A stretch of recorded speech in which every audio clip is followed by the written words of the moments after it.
Assalamualaikum warahmatullahi wabarakatuh. Perkenalkan, nama saya Aulia Arinda Milawati dengan nomor NPM 22406015156. Di sini saya akan menjelaskan sebuah video untuk memenuhi tugas PJBL kami di mata kuliah Hukum Pidana Khusus yang diampu oleh Bapak Triantono, dosen hukum di Universitas Tidar Magelang. Tentunya saya di sini tidak sendiri, ada teman saya. Saya Juwita Ayu Astuti dengan NPM 22206010044. Di sini kami akan menjelaskan kasus bom Tamrin 2016 di Sarinah. Kemudian latar belakang dari kasus serangan bom Tamrin tahun 2016. Secara umum, terorisme didefinisikan sebagai tindakan yang karena alasan ideologis politik atau terkait keamanan menggunakan kekerasan atau ancaman kekerasan untuk menyebarkan teror atau ketakutan yang dapat mengakibatkan kerugian massal, kerusakan, atau penghancuran benda-benda penting yang strategis, lingkungan, bangunan umum, atau fasilitas internasional. Karena terorisme sudah merupakan kejahatan di seluruh dunia yang membahayakan keamanan dan perdamaian internasional serta kesejahteraan masyarakat. Tindakan terorisme juga merupakan tantangan berat bagi kedaulatan negara. Serangan oleh teroris menimbulkan bahaya besar bagi orang-orang, masyarakat, bangsa, dan komunitas global. Koordinasi serangan dengan maksud menghasut rasa takut terhadap sekelompok orang tertentu merupakan terorisme dalam dan dari dirinya sendiri. Dalam proses penegakan hukum, terorisme secara aktif dikejar dan kehadiran mereka tidak disetujui. Setelah kematian Osama bin Laden di Abbottabad, Pakistan, pada aksi teroris dengan basis Islam tidak serta-merta hilang pada tahun 2011. Di bawah arahan Abu Bakr al-Baghdadi atau ISIS, negara Islam Irak dan Suriah menjadi wajah baru jihad global. Kebangkitan dan penyebaran ISIS dikaitkan dengan kerusuhan politik dan masalah keamanan di negara-negara Arab. Timur Tengah dan dunia Arab adalah dua wilayah yang cenderung tidak stabil setelah Perang Dingin. Hari-hari ini, ISIS menimbulkan ancaman tidak hanya untuk Suriah dan Irak, tetapi juga untuk Indonesia. Ahmad Abdul Rahman bertanggung jawab atas sel-sel jaringan ISIS di Asia Tenggara, termasuk di Indonesia, Malaysia, dan Singapura. Abu Udar adalah komandan sel jaringan ISIS. Lebih lanjut, menurut Ustaz Sufyan Ats-Tsauri, mantan perwira Polres Depok, sel-sel jaringan ISIS di Indonesia meliputi MIT atau Mujahidin Indonesia Timur, dipimpin oleh Santoso, kemudian Zaki, Jamaah Ansarul Khilaf Indonesia, yang dipimpin oleh Ustaz Ahmad Abdurrahman, kemudian Katibul Iman, dipimpin oleh Abu Husna, kemudian FAKSI atau Forum Aktivis Indonesia Syariah Islam yang dipimpin oleh Bahrun Naim, dan kelompok Bahrun Syah yang merupakan bagian dari Ustaz Ahmad Abdurrahman. Serangan teror ISIS di Indonesia terjadi saat bom Tamrin. Pembahasan yang pertama yakni penyebab kronologi. Serangan Tamrin pada tahun 2016 adalah salah satu peristiwa tragis yang mengguncang Jakarta dan mengirimkan gelombang ketakutan di seluruh Indonesia. Direncanakan dan dilakukan oleh geng Jamaah Ansor Daulah, sebuah kelompok yang berafiliasi dengan ISIS. Serangan ini merupakan bagian dari upaya mereka untuk menegakkan ideologi radikal mereka melalui kekerasan. Pada tanggal 14 Januari 2016, kawasan Sarinah di Jalan Tamrin, yang merupakan salah satu pusat bisnis dan kegiatan masyarakat di Jakarta, menjadi sasaran serangan. Serangan ini dilakukan dengan menggunakan senjata api dan bom yang meledak di dekat kompleks Sarinah. Pada saat itu, serangan dimulai dengan penembakan yang mengejutkan di daerah sekitar yang membuat orang-orang panik dan mencoba mencari perlindungan. Setelah itu, bom meledak di dekat tempat parkir Sarinah, menyebabkan kerusakan yang cukup signifikan pada bangunan dan kendaraan di sekitarnya. Ledakan ini mengakibatkan kematian beberapa orang dan melakukan banyak lainnya, baik secara fiksi maupun psikologis. Reaksi cepat dari aparat keamanan dan pelayanan medis yang tangguh mengurangi dampak serangan tersebut. Meskipun tidak bisa menghapus kesedihan dan trauma yang dialami oleh masyarakat Jakarta pada saat itu, geng Jamaah Ansor Daulah yang bertanggung jawab atas serangan itu telah mengikuti ideologi keras ISIS yang mendukung penggunaan kekerasan untuk mencapai tujuan mereka dalam mendirikan negara Islam. Mereka melihat serangan seperti ini sebagai bentuk perlawanan terhadap pemerintah yang dianggap tidak sah dan sekuler. Kelompok ini juga berusaha untuk menciptakan ketakutan dan kekacauan di masyarakat untuk memperkuat citra mereka sebagai kekuatan yang perlu diperhitungkan. Serangan ini tidak hanya mengguncang kehidupan sehari-hari penduduk Jakarta, tetapi juga memicu respon yang kuat dari pemerintah Indonesia. Pemerintah dan aparat keamanan segera meningkatkan langkah-langkah keamanan dan pencegahan untuk mencegah serangan serupa di masa depan. Selain itu, peristiwa ini juga memperjelas perlunya koordinasi yang lebih baik antara agen keamanan nasional dan internasional dalam memerangi terorisme global yang semakin kompleks. Dampak psikologis dari serangan ini tidak bisa diabaikan.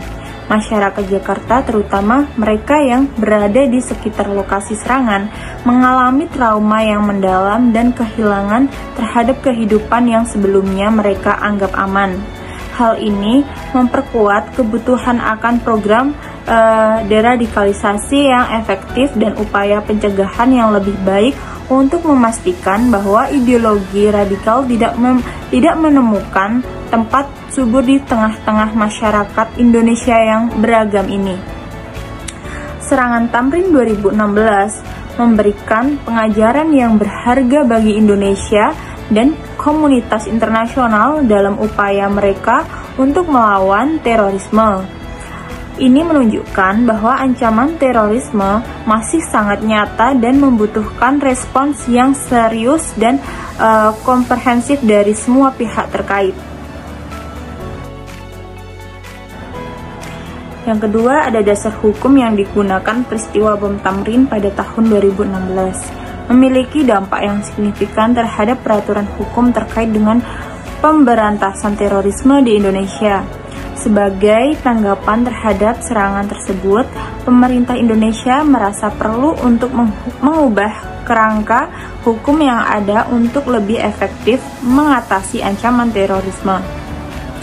Pada saat itu, Undang-Undang Nomor 15 Tahun 2003 tentang pemberantasan tindak pidana terorisme merupakan landasan hukum utama yang mengatur penegakan kasus terorisme di Indonesia. Namun, serangan di Tamrin menjadi titik balik yang mengakibatkan peningkatan tekanan untuk melakukan amandemen atau revisi yang lebih substansial terhadap undang-undang tersebut. Sebagai hasilnya, pemerintah Indonesia kemudian mengesahkan Undang-Undang Nomor 5 Tahun 2018 tentang perubahan atas Undang-Undang Nomor 15 Tahun 2003 tentang pemberantasan tindak pidana terorisme. Peristiwa bom Tamrin pada tahun 2016 memiliki dampak yang signifikan terhadap peraturan hukum terkait dengan pemberantasan terorisme di Indonesia. Sebagai tanggapan terhadap serangan tersebut, pemerintah Indonesia merasa perlu untuk mengubah karena hukum yang ada untuk lebih efektif mengatasi ancaman terorisme. Revisi ini dimaksud untuk memperkuat upaya pemerintah dalam menanggulangi terorisme dengan berbagai cara, antara lain pemenuhan hak-hak korban. Undang-undang yang direvisi memperhatikan lebih serius perlindungan dan pemulihan bagi korban serangan terorisme di keluarganya. Ini termasuk dukungan sosial, kesehatan mental, dan bantuan keuangan yang diperlukan untuk mengatasi dampak yang mereka alami. Yang kedua, ada deradikalisasi. Revisi undang-undang ini juga menguatkan upaya radikalisasi untuk mengubah pemikiran radikal yang mungkin dimiliki oleh individu atau kelompok yang terlibat atau berpotensi terlibat dalam tindakan terorisme. Program-program ini bertujuan untuk mencegah radikalisasi lebih lanjut dan mengintegrasikan kembali individu ke dalam masyarakat dengan cara yang aman dan produktif. Terus yang ketiga ada pencegahan. Undang-undang yang diperbarui ini menekankan pentingnya tindakan pencegahan, termasuk kerjasama antar berbagai lembaga pemerintah masyarakat untuk mengidentifikasi dan menghentikan rencana terorisme sebelum terjadi. Yang selanjutnya ada penegakan hukum. Penyempurnaan undang-undang ini bertujuan untuk memperkuat kapasitas penegakan hukum dalam menangani kasus-kasus terorisme, termasuk pengaturan yang lebih ketat terhadap pengumpulan bukti penuntutan terorisme dan penegakan hukum secara umum. Revisi Undang-Undang Nomor 5 Tahun 2018 mencerminkan komitmen pemerintah Indonesia untuk menanggapi serius ancaman terorisme dan memperkuat kerangka hukum yang diperlakukan untuk melindungi masyarakat dari serangan-serangan yang mengancam keamanan nasional dan internasional. Ini juga mencerminkan adaptasi terhadap perkembangan yang terjadi dalam modus operandi terorisme global, serta mempersiapkan diri untuk menghadapi tantangan keamanan yang kompleks di masa depan. Yang ketiga, akibat atau dampak dari serangan Tamrin. Serangan Tamrin pada tahun 2016 meninggalkan dampak yang sangat berat bagi masyarakat Indonesia, terutama di Jakarta dan sekitarnya. Peristiwa ini tidak hanya menyebabkan korban jiwa dan luka-luka yang signifikan, tetapi juga menimbulkan trauma yang mendalam di antara masyarakat yang menjadi saksi atau terlibat langsung dalam kejadian tersebut. Ledakan bom yang mengguncang kawasan Sarinah di Jalan Tamrin mengakibatkan kerusakan infrastruktur yang serius, merusak bangunan dan kendaraan di sekitarnya. Selain itu, kejadian ini juga mengancam stabilitas psikologis masyarakat yang terkena dampak langsung maupun tidak langsung. Akibat dari serangan Tamrin ini tidak hanya bersifat fisik dan psikologis, tetapi juga secara politis signifikan. Serangan ini menegaskan kembali ancaman yang dihadapi Indonesia dari jaringan teroris yang aktif di dalam negeri. Ini mendorong pemerintah untuk meningkatkan langkah-langkah keamanan dan memperkuat regulasi anti-terorisme, termasuk peningkatan koordinasi antar lembaga keamanan dan perluasan pendekatan dalam pencegahan dan deradikalisasi. Secara lebih luas, serangan ini juga mempengaruhi citra Indonesia di mata internasional sebagai negara yang berjuang melawan terorisme. Peristiwa ini menunjukkan bahwa upaya pemberantasan terorisme harus terus ditingkatkan dan disempurnakan, tidak hanya dalam hal penegakan hukum, tetapi juga dalam upaya pencegahan dan pendidikan masyarakat. Dengan demikian, serangan Tamrin 2016 tidak hanya merupakan tragedi lokal, tetapi juga menjadi panggilan bagi Indonesia untuk meningkatkan kesadaran akan ancaman terorisme dan kesiapan untuk menanggapi ancaman tersebut dengan lebih efektif dan komprehensif di masa depan. Yang keempat, cara menanggulangi terorisme bagi Indonesia, yaitu menjaga stabilitas politik, kondisi sosial, dan norma budaya negara merupakan fondasi yang penting dalam upaya pencegahan dan penghapusan terorisme. Stabilitas politik yang kokoh membantu menciptakan lingkungan di mana hukum dapat diterapkan secara efektif dan di mana masyarakat dapat merasa aman dari gangguan eksternal maupun internal yang dapat dimanfaatkan oleh kelompok teroris. Keadaan sosial yang stabil juga penting karena memberikan dukungan sosial yang diperlukan untuk mencegah radikalisasi dan meredakan ketegangan yang dapat dimanfaatkan oleh pihak-pihak yang berpotensi melakukan tindakan terorisme. Norma budaya yang kuat dan nilai-nilai yang dianut oleh masyarakat juga berperan dalam mencegah ekstremisme dengan menanamkan sikap toleransi, kerukunan, dan penolakan terhadap kekerasan. Indonesia sebagai negara dengan sejarah dan konteks perkembangan yang unik merasa sulit menerima definisi terorisme yang diberlakukan oleh Barat atau negara-negara Islam lainnya. Hal ini disebabkan oleh perbedaan dalam konteks politik, sejarah, dan kondisi sosial masyarakatnya sendiri. Definisi terorisme yang seringkali dipengaruhi oleh pandangan politik dan budaya dari luar seringkali tidak sepenuhnya relevan atau dapat diterapkan secara langsung dalam konteks Indonesia. Oleh karena itu, Indonesia mengembangkan pendekatan yang sesuai dengan kondisi dan nilai-nilai lokalnya dalam menanggapi ancaman terorisme. Pendekatan ini mencakup strategi pencegahan, deradikalisasi, serta penegakan hukum yang berlandaskan pada nilai-nilai keadilan dan keamanan yang diakui oleh masyarakat secara luas. Dengan demikian, Indonesia tidak hanya berusaha untuk melindungi keamanan nasionalisnya, tetapi juga untuk memperkuat fondasi sosial dan budaya yang mendukung perdamaian dan stabilitas jangka panjang di dalam negeri. Masyarakat Indonesia menegaskan bahwa mereka multi-agama, multi-etnis, dan bahagia hidup berdampingan. Tindakan preventif, dan represif digunakan oleh pemerintah untuk melaksanakan kebijakan kontra terorismenya. Yang pertama, upaya preventif. Sebagian besar waktu, berbagai strategi dapat digunakan untuk mencegah kejahatan. Pendekatan pertama bersifat moralistik dan diimplementasikan melalui ajaran agama dan moralitas, hukum yang baik, dan strategi lain yang dirancang untuk menahan keinginan melakukan kejahatan. Pendekatan abiliosinistik di sisi lain bertujuan untuk menghilangkan penyebabnya. Istilah pencegahan kejahatan berbasis masyarakat mengacu pada pencegahan kejahatan melalui strategi berbasis masyarakat yang mencakup semua upayanya untuk memperkuat kemampuan masyarakat untuk mengurangi kejahatan dengan mendorong kontrol sosial yang lebih informal. Pemerintah telah menerapkan langkah-langkah pencegahan untuk memerangi pelanggaran terkait terorisme. Upaya tersebut antara lain: yang pertama, meningkatkan pengawasan dan keamanan infrastruktur dan fasilitas masyarakat. Yang kedua, semakin siap untuk memerangi serangan terorisme. Yang ketiga, pengawasan zat dan bahan peledak yang dapat dikombinasikan untuk membuat bom. Dan yang keempat, memanajemen populasi dan penerbitan kartu identitas.